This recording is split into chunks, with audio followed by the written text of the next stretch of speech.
Muito bem, povo de Deus, muita graça, multiplicadas, muita paz para todos nós. Puxa, é tão bom a gente estar aqui celebrando, parece que tem um gostinho especial nesse dia, né? Todo Dia das Mães tem algo bem assim encantador no ar.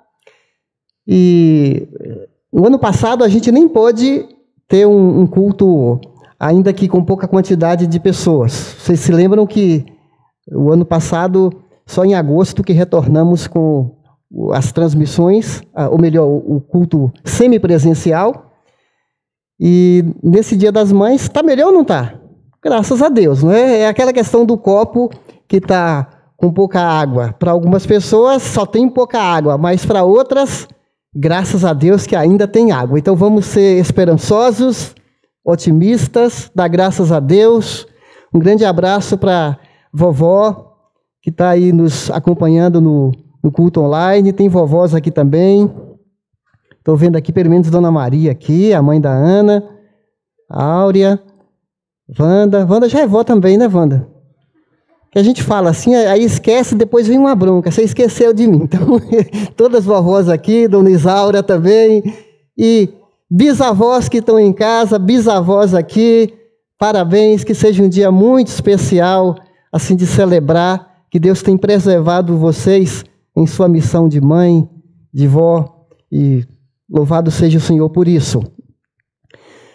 Pessoal, criar filhos não é brincadeira, nem para pai, nem para mãe. É uma luta. A gente vive num contexto que a pessoa, provavelmente, antes de pensar em ter filhos, passa tanta coisa na mente, porque se você for elencar o contexto nosso para se ter filhos, é um contexto de violência, né? Crianças morreram aí nessa semana, aliás, nas últimas semanas, né? Pessoas estão perdendo o controle, situações tristes de pais e mães sendo cúmplices na morte dos filhos ou sendo agentes da morte dos filhos, a violência do tráfico das drogas, a violência policial.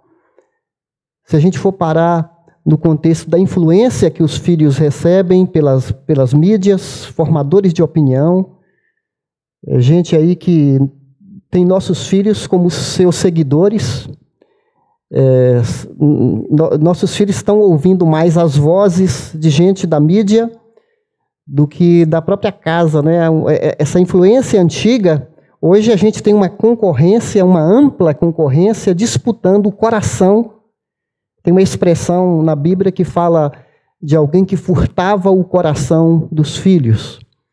E tem gente roubando, tentando roubar, sequestrar os corações dos nossos filhos. Está tendo depressão infantil, coisa que não existia antes, não é? Psicólogos e psiquiatras atendendo crianças, e de todas as faixas etárias. A circulação dos remédios tranquilizantes, ansiolíticos, crescem cada vez mais, sem falar na deficiência escolar. Por melhor que seja a aula online, ainda assim, ela não preenche completamente o estudo presencial, professores extremamente cansados, sem falar da doença e seus efeitos colaterais, a Covid-19. Então aí você para pensar assim, dá para encarar uma gravidez? Eu quero trazer para nós hoje uma situação de uma época que não foi tão diferente da nossa. Uma mãe que viveu num contexto opressor, um contexto extremamente difícil, que parecia inviável ter filhos, porque se tivesse filhos naquela época, já era um decreto do rei que se nascesse menino, ele seria morto. Hoje se discute a questão do aborto por várias causas, inclusive causas muito banais. Mas nessa época que essa mãe viveu, era assim uma lei se nascesse menino, teria que ser jogado para os jacarés, jogado no rio, para que os meninos fossem mortos, enquanto as meninas tinham direito à vida. Ainda assim, para as meninas era muito difícil, porque seus pais eram trabalhadores braçais, eram escravos, sem direito, sem nada. Bom, eu acho que, pelo que eu falei, já dei uma pista, algumas dicas de quem que eu estou falando. Alguém já sabe a quem eu me refiro? O nome daquela mãe? Joquebede! E para nós que temos intimidade com ela, Dona Jo. Tá bom? Então a gente vai falar hoje da Dona Jo. À frente da sua época. Pessoal, a palavra Joquebede é uma palavra que significa, assim, traduzindo, significa para o Senhor a glória. Ou o Senhor é a glória. Tem a ver com a visão que a gente tem ensinado na igreja. Vivemos para a glória do Senhor. Impactar vidas e fazer discípulos de Jesus. Era a missão dessa mãe. Ela vivia para a glória de Deus. Ela viveu no ano 1450 a.C. Faz tempo, hein? Ela era casada com Anrão, o nome do marido, Anrão, e ela tinha 3 filhos. Me ajudem a lembrar? Miriam, Arão e Moisés. Muito bem, estamos falando aqui do livro de Êxodo, que narra o início dessa família. Só que a vida lá era trabalhar, trabalhar, trabalhar, trabalhar, trabalhar. Sem shopping, sem salário, sem comida diferenciada, sem lazer. A vida se resumia a trabalho forçado debaixo de um sol causticante. E não tinha atestado médico. Muitos iam trabalhando, só se tivesse realmente desmaiado, aí tudo bem, mas fora isso, tinha que trabalhar, trabalhar, trabalhar. Condições subhumanas ou desumanas. Para a gente ter uma ideia do contexto da Dona Jo, a gente vai ver agora o capítulo 1 de Êxodo. Ainda não é o nosso capítulo, mas dá uma olhadinha aqui, para a gente ter uma ideia. Eu peguei aqui alguns versículos, poucos, para a gente dar uma olhada no cenário que essa mulher viveu. Olha só. Estabeleceram sobre eles, sobre os israelitas, chefes de trabalhos forçados. Vocês já ouviram falar da Segunda Guerra, né, de campos de concentração, trabalho forçado, né? Não era muito diferente, não. Para os oprimir com tarefas leves, é isso? Tarefas pesadas. Muitas daquelas pirâmides foram construídas por eles. Os sujeitaram a cruel escravidão. Não era simplesmente escravidão, era uma escravidão cruel. Tornaram-lhes a vida amarga, impondo-lhes, ditadura, não é? A árdua tarefa, ditadura não, tirania, de preparar o barro e fazer tijolos e executar todo tipo de trabalho agrícola. Em tudo, os egípcios os sujeitavam a cruel escravidão. O texto parece repetir para a gente dar uma olhada no que está acontecendo. Era trabalho urbano, trabalho agrícola, rural, qualquer tipo de atividade, os israelitas eram escravos. Pergunta: era assim antes? Não. Quando eles chegaram ao Egito no início, eles eram VIPs. Afinal, eram parentes do vice-governador. Quando chegaram ao Egito, aquelas 70, quase 70 pessoas, que são os irmãos de José, lembra deles? Tinha mais de 11 irmãos, com seu sobrinho, seu pai. E José, homem forte no Egito, estava ali em cima da carne seca, né, para usar uma palavra popular, mandava prender e mandava matar. Josézão. E todo mundo era bem tratado, e por muitos anos eles foram bem tratados. Mas no capítulo 1 fala que se levanta um faraó, uns 300 anos depois,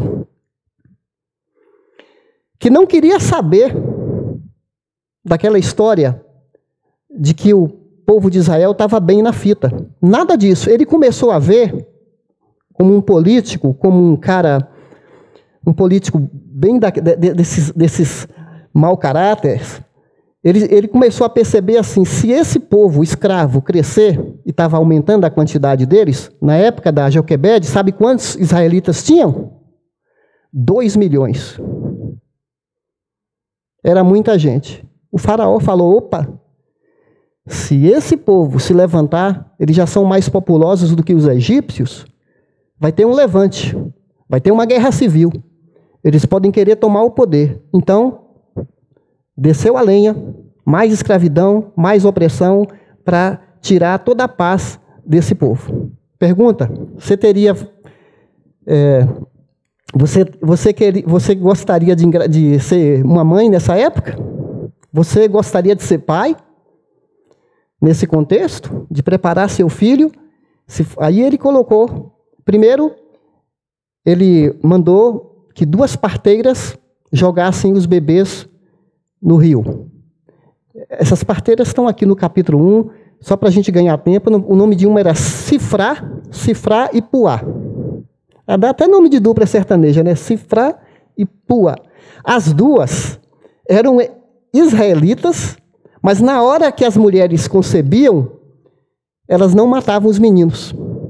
Elas poupavam. O faraó ficou sabendo, deu uma bronca nelas e falou, de agora em diante, todo egípcio é meu fiscal. Onde nascer uma criança, se for menino, joguem no rio, e vocês, egípcios, toda a população, são meus fiscais. Denunciem e tem que jogar no rio. Não pode escapar com vida. O clima ficou ainda mais tenso. E aí, por isso que a gente chega aqui no texto, né? O faraó ordenou a todo o seu povo, lancem no Nilo todo menino recém-nascido, mas deixem viver as meninas. Está aqui a referência. E nesse sentido, gente, vai nascer essa mulher, e eu quero convidar você para a gente ler esse texto aqui que está na tela, Êxodo capítulo 2, de 1 a 10. Aí fica a seu critério. Você pode ler na sua Bíblia, e se alguém não consegue ler na Bíblia por causa do tamanho das letras, né? Aí em casa você pode ler na sua Bíblia. Pessoal, apesar de nós usarmos esses recursos, é muito bom você estar com o olho nas letras, na palavra de Deus, porque a Bíblia fala com a gente. Então, acharam aí? Posso ler? Um homem da tribo de Levi casou-se com uma mulher da mesma tribo, e ela engravidou e deu à luz um filho. Vendo que era bonito, qual filho que não é bonito para sua mãe, gente? Parece até uma redundância aqui, né? Ela o escondeu por quanto tempo? Guarde esses detalhes. Quando já não podia... Agora eu fico pensando, como é que pode esconder um garoto por 3 anos recém-nascido? Então, 3 meses. Já dá para você imaginar que tipo de mãe era essa. Quando já não podia mais esconder, eu estou no versículo 3, pegou um cesto feito de junco e o vedou com piche e betume, colocou nele o menino, deixou o cesto entre os juncos, à margem do Nilo. A irmã do menino ficou observando de longe para ver o que lhe aconteceria. A filha do faraó descera ao Nilo para tomar banho, enquanto isso as suas servas andavam pela margem do rio. Nisso, viu o cesto entre os juncos e mandou sua criada apanhá-lo. Ao abri-lo, viu um bebê chorando. O coração da gente fica acelerado nessa hora. Ficou com pena dele e disse, este menino é dos hebreus. Então a irmã do menino aproximou-se e perguntou à filha do faraó, a senhora quer que eu vá chamar uma mulher dos hebreus para amamentar e criar o menino? Quero. Ufa, respondeu ela. E a moça foi chamar a mãe do menino. Então, a filha do faraó disse à mulher: leve este menino e amamente-o para mim, e eu pagarei você por isso. A mulher levou o menino e o amamentou. Tendo o menino crescido, ela o levou à filha do faraó, que o adotou e lhe deu o nome de Moisés, dizendo: porque eu o tirei das águas. Só de ler um texto como esse, nós ficamos assim, a mente voa, né, para imaginar tudo que as letras não falam, o que está aqui nas entrelinhas, como que foi aquele momento para essa mãe. E nós aprendemos aqui, de Joquebede, eu trouxe alguns pensamentos aqui que nos inspiram, tanto para nós os homens, quer dizer, o que eu estou falando, essa mulher, ela inspira tanto as mulheres quanto os homens. Então, eu vou homenagear a Dona Jo falando assim: uma mulher respeitada pelas mulheres e querida pelos homens. Tá certo? Sem ciumeira aí da parte das mulheres, tá bom? Dona Jo. A primeira lição que a Dona Jo nos ensina é essa aqui. Surge uma mãe cheia de fé e esperança, enquanto as pessoas à sua volta se acostumavam ao fatalismo. Essa mulher, ela é diferenciada, porque ao redor as notícias eram más, parecia que o destino já estava escolhido, não havia opção, era morte, era sobrinhos morrendo, parentes morrendo, um clima de tristeza, opressão, mas ela era sonhadora, porque aqui há até romantismo. Ela se casou, ela não fugiu do casamento, nem fugiu da responsabilidade de ser mãe. Ela aceitou o seu momento, a sua história. Com muita habilidade, ela escondeu essa gravidez. Agora, para você pensar, o que você faria para esconder os ruídos de um bebê recém-nascido? Bom, para começar, eu acho que a Dona Jo já devia vestir umas roupas largas, porque tem gente que consegue disfarçar a barriga. E parece que ela conseguiu, porque não teve nenhum dedo duro na história. E talvez alguma vizinha falou, algum egípcio, a senhora está fora do peso. Ela fala assim, ultimamente eu estou comendo demais. Na época que a tirania era pesada. Ufa, ainda bem que ela tinha 2 ajudantes. A Miriamzinha e o Arãozinho. Era trabalho em equipe, gente. Família tem que trabalhar em equipe. Filhos ajudando um ao outro, ajudando o papai, as tarefas de casa, ajudando a mamãe. Então era aquele esquema ali, todo mundo trabalhando. E aí eu fico pensando, quando esse Moisés começava a chorar, já tinha a Miriam molhando o dedo e esfregando mel na boca do garoto, e brincando e correndo para os fundos da casa, e fazendo de tudo para o menino não chorar. Deve ter ficado mimado demais, porque tem criança que até com 3 meses já entorta o pescoço para trás, endurece, não é? Fica birrento. E você tendo aí... Tem muito menino que está sendo criado hoje assim, é o rei, né? Tem aniversário todo mês, tem aniversário todo... Ele não teve isso, nem por isso ficou traumatizado. Tá certo? Não teve essas mordomias, não. E esconde daqui, esconde de lá, e tinha que trocar fralda rápido, e tinha que dar banho rápido. E conseguiram 3 meses, só que o garotinho, chega uma hora que não tem jeito. E essa mulher, ela já começou a pensar, né? O que eu vou fazer? O que eu vou fazer? Ela deu passos de fé. Ter fé não é esperar mudança sem fazer nada. Ter fé é você fazer tudo que está ao seu alcance. E Deus nos deu criatividade, boa cabeça, inteligência para se cuidar.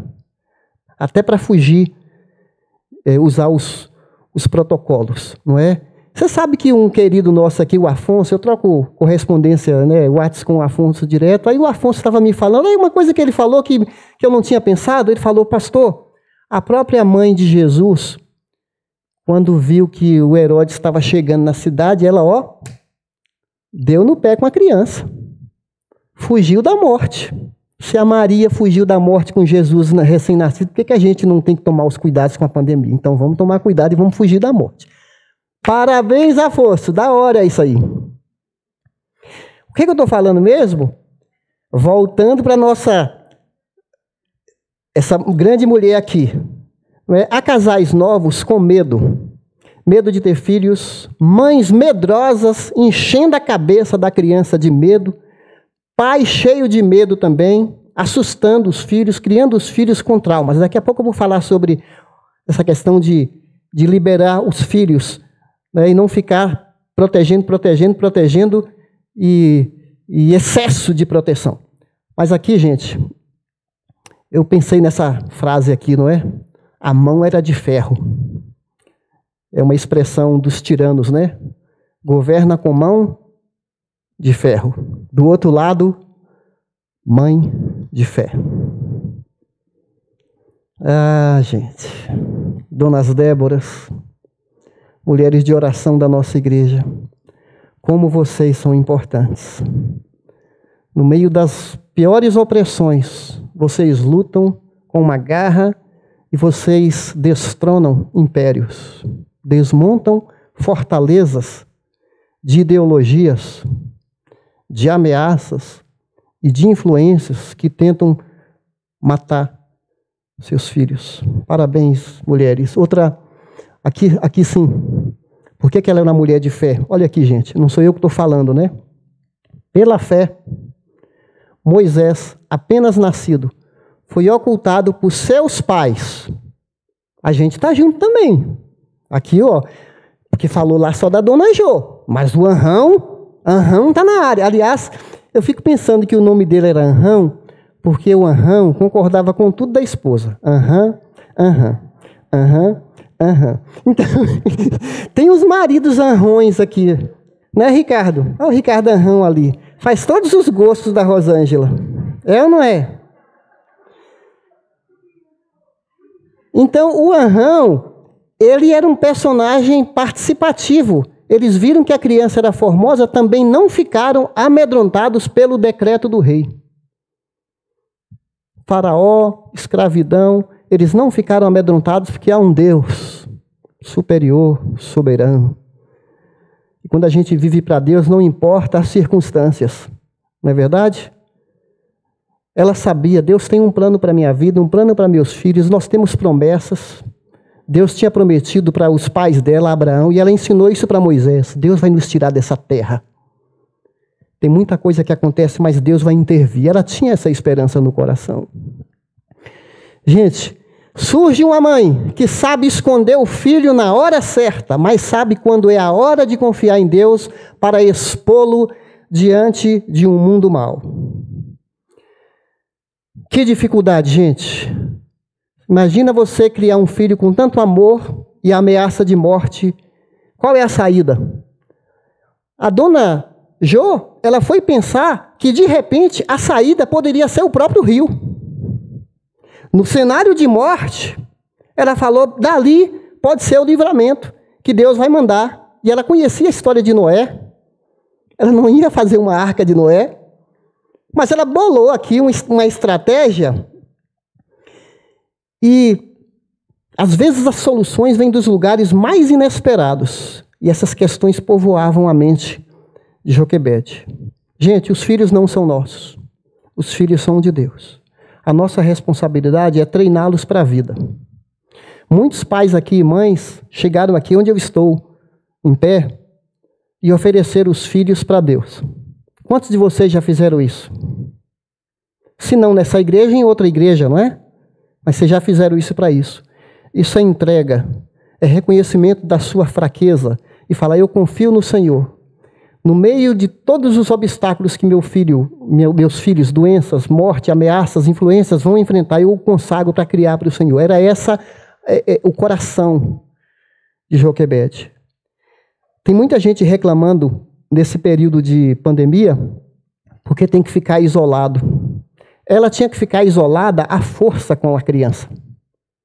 Mas ela não ficou queixando porque tinha que ter os filhos em casa. Ela viu nessa limitação a oportunidade de preparar o filho ainda mais, e ela tinha pouco tempo. Pai, mãe, a gente tem pouco tempo para preparar o filho. Os dias são velozes, as semanas voam, os vais e vens, os nossos compromissos, o tempo. A gente tem pouco tempo para preparar o filho para a vida. E ela, o pouco tempo que ela tinha que semear verdades naqueles corações. E Moisés mais tarde vai falar, pai e mãe, Deuteronômio capítulo 6, versículo 7, quando você estiver andando, quando você estiver falando, na hora das refeições, quando estiver levando o filho para a escola, fale das coisas de Deus. Memorize a palavra de Deus. Conte histórias para seus filhos. Ela tinha pouco tempo. E dizem os especialistas que quando a criança é pequenina, até os 3 anos, até os 5 anos, a mente é uma esponja que está absorvendo, copiando tudo dos pais. É um tempo a mente é um solo fértil para a gente germinar e eles vão crescendo, a mente está sendo moldada. Ela tinha pouco tempo. Agora, imagine quando ela colocou o cesto no rio, medo dos crocodilos, medo de cobras. E hoje em dia? Não dá para segurar nosso filho por muito tempo. Porque vai chegar uma hora que a gente vai ter que ter uma supervisão sobre eles. E aí a gente põe os nossos filhos aí na vida, nesses cestos, enfrentando perigos. E chega uma hora que o filho quer andar de bicicleta na rua, quer pegar ônibus, quer ir na casa dos amigos. Alguns querem viajar para outro país. Ai, coração. Porque chega uma hora que você vai ter que expor o seu filho. Mas ainda bem que a gente não está sozinho, né? A gente confia na soberania do Senhor e a gente vai dando corda e vai soltando aos pouquinhos. É tanta coisa para falar de Joquebede que a gente fica meio... Vamos avançar aqui, ó. Surge uma mãe que soube combinar a inteligência com a oportunidade sem abrir mão da fé, pois sabia a hora de agir. Era um país de contrastes, desigualdade social, uma pirâmide física que não era só a pirâmide, no topo, a elite, os sacerdotes, os milionários, sendo sustentado por uma massa escrava, trabalhando para eles, com impostos altamente... Impostos nada, era tudo obrigado. É muito diferente de hoje, que a massa, a plebe, os empregados do Brasil trabalhando para sustentar toda essa corja de gente sem vergonha, safada e corrupta que aproveita do nosso povo. Ela viveu nisso. Mas aí ela estudou os hábitos da princesa, ela calafetou um cesto, colocou ali um tipo de piche, um tipo de impermeabilizante, para que aquele cestinho ficasse ali. Ela deve ter estudado os hábitos da princesa, onde ela passeava com as suas servas, com as outras mulheres, e aquele microbarquinho ficou boiando, e ela calculou a hora que ia deslizar para chegar no lugar onde a princesa tomava banho com as outras mulheres, onde a princesa passeava. E aí a gente viu no versículo 7, a Miriam observando, chega na hora certa e fala para ela se poderia chamar a mãe não, uma senhora hebreia para cuidar daquela criança. Que golpe esse que a Joquebede fez, não é? Ela vai ser sustentada pelo Estado para criar o seu filho. Porque a princesa fala, pode chamar. Aí chama a mãe. Agora a mãe tem autorização para ter o menino, poupou da morte. Tem ajuda econômica e estudo para o resto da vida, porque Moisés vai estudar nas melhores faculdades do Egito. Fala em Atos capítulo 7 que ele era poderoso em palavras e em obras. Resolveu um problema emocional, porque o clima da casa da dona Jo estava pesado. Agora Moisés tinha que ser calibrado de novo, né? E criado pela mãe. E pode ser que de vez em quando, eventualmente, a princesa mandava chamar um menino, igual uma pediatra, está crescendo, está grandinho, está indo muito bem, se ela está de parabéns, está aqui seu salário. E ela voltava para casa, graças a Deus. Gente, nossos filhos não nasceram para ser escravos de drogas, não nasceram para serem manipulados por esse mundo anormal, que falam que é normal, gravidez precoce, doenças sexualmente transmissíveis, namoros sem limites, mimados e poupados de tarefas pesadas. Nós não criamos filhos para isso. A gente depende de Deus e não podemos deixar de ter fé, de fazer a nossa parte, dar responsabilidade para nossos filhos, e pai que é pai, mãe que é mãe, põe limite para filho. Tá certo? A gente não abre mão da nossa autoridade. E não tenha medo de ser pai, não tenha medo de ser mãe. Você pode ser até amigo do seu filho, mas você não é amiguinho, você é pai e é mãe. Não pode abrir mão dessa responsabilidade. Vamos lá, gente. Surge uma mãe que teve paciência para esperar que o mal contra ela se transformasse num bem. Todo aquele mal agora se converge para ser um bem. Está escrito em 1 Coríntios 1,19: destruirei a sabedoria dos sábios e aniquilarei a inteligência dos entendidos. 1 Coríntios 1,19. Quem tem comunhão com o Senhor sabe que Deus, Ele vai nos dar saídas e oportunidades. Aí Moisés se prepara, e até nisso Deus providenciou os estudos de Moisés, porque o Moisés, estudando nas faculdades egípcias, Moisés conhecia os trâmites do palácio, Moisés sabia falar com as autoridades, Moisés tinha protocolo, Moisés tinha currículo. Quando Moisés chega cara a cara com Faraó, ele foi forjado na própria cultura egípcia para encarar Faraó como se fosse de igual para igual, porque Moisés tinha tudo para ser um faraó, afinal, ele era filho da filha de Faraó, um forte candidato à carreira faraó, ao STF da época, desculpa, a carreira de... Porque Faraó era título, né? O Faraó tinha nome, mas o título de Faraó. Surge uma mãe que sabe aproveitar o pouco tempo para criar no filho raízes de fé resistentes a duras provas.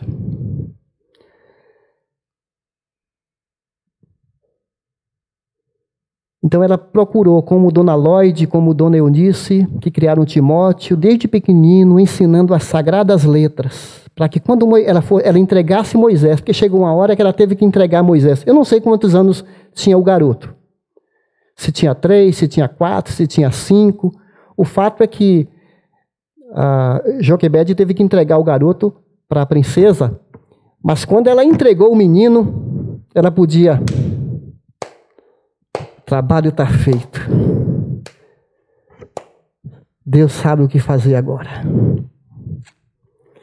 O menino foi criado ali na palavra de Deus, incutido e esculpido, inculcado no coração as verdades da palavra de Deus, que iriam nortear sua identidade e seu destino, que mais tarde isso vai se revelar.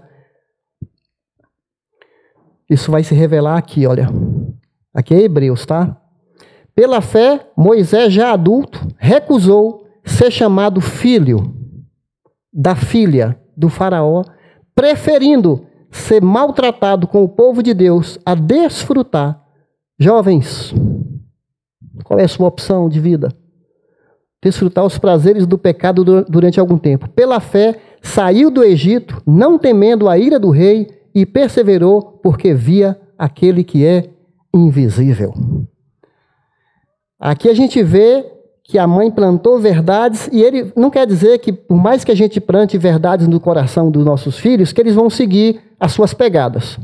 Porque tem muito pai piedoso, mãe de Deus, que criaram os filhos com todo carinho, com toda a dedicação, joelho no chão, mas ainda assim o filho fez más escolhas. Mas ainda assim, gente, vale a pena ou não vale? Acreditar que enquanto seu filho está vivo, Deus pode mudar o coração dele. Não é verdade? Porque Moisés, é mais para frente que ele caiu a ficha, porque esse Moisés aqui, ele era valentão, briguento, bad boy. Mal ele tinha 40 anos, ele viu dois brigando lá, chegou com tudo lá, chegando e matou um homem lá, se descontrolou, teve que fugir, foi para a penitenciária, passou quantos anos na penitenciária? 40 anos. A penitenciária que eu falo é lá no deserto, 40 anos pagando pelos maus feitos que ele tinha, pela impulsividade, né? Mas Deus estava trabalhando no coração dele para que ele voltasse depois já pronto para tirar o povo da escravidão egípcia. Mas, gente, o que eu quero destacar aqui é que nós temos que criar nossos filhos, preparar não só quem vai ser pastor, quem vai ser advogado, quem vai ser médico, quem vai ser professor, quem vai ser qualquer profissional, engenheiro, qualquer profissional, qualquer técnico, para que a fé deles não fique abalada quando encarar a faculdade. Então, pais da igreja, homens da igreja, a gente tem liberdade de chegar na nossa garotada, a equipe dos adolescentes, a equipe dos jovens. Por isso que é importante o PG dos jovens, o encontro dos adolescentes, porque isso aqui é uma motivação, é uma união, é um partilhar de preparo, porque quando os amigos de Daniel foram para a Babilônia, a faculdade da Babilônia, eles tinham um pequeno PG ali, ó, Daniel e seus amigos se preparando na Babilônia. Mas eles falaram, a gente põe limite para a Babilônia. Nós não vamos nos contaminar. Então, como é importante a igreja apoiar nossa garotada e prepará-los para quando chegar na faculdade, não se esfriarem, não desanimarem, não abrirem mão da sua fé. Porque tem muito garoto que chega na faculdade, parece que esquece tudo que aprendeu e vira a cabeça. Eu estou certo ou estou errado? Estamos chegando ao finalmente aí, surge uma mãe que sabe entregar o filho, confiando que Deus vai fazer dele uma bênção para as outras pessoas. Nós não criamos os filhos somente para nós. Nós não criamos os filhos só para a nossa família, só para nosso deleite. A gente cria os filhos para o reino de Deus. A Ana entregou o filho para Deus, para que ele fosse uma bênção para a nação, que foi o grande Samuel. Você cria seu filho para quem? Para você? Só para estar bem casado, ter família? É uma mente muito pequenininha. Nós criamos os nossos filhos para abençoar o nosso Brasil. E olha, a dona Jo não foi só com Moisés, não. Ela teve 3 filhos. Arão era o chefe dos sacerdotes, Miriam, chefe do louvor, e Moisés, o maior libertador, o maior profeta do Antigo Testamento. Essa mulher está de parabéns, a dona Jo. Não é verdade? Então a gente tem que criar os nossos filhos para que eles sejam bênçãos em nossa comunidade, bênçãos na classe onde eles estudam, bênção na vida do trabalho onde eles atuam.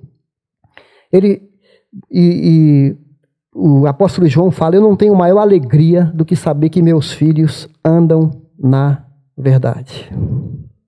Venha o que vier, eles vão dar conta.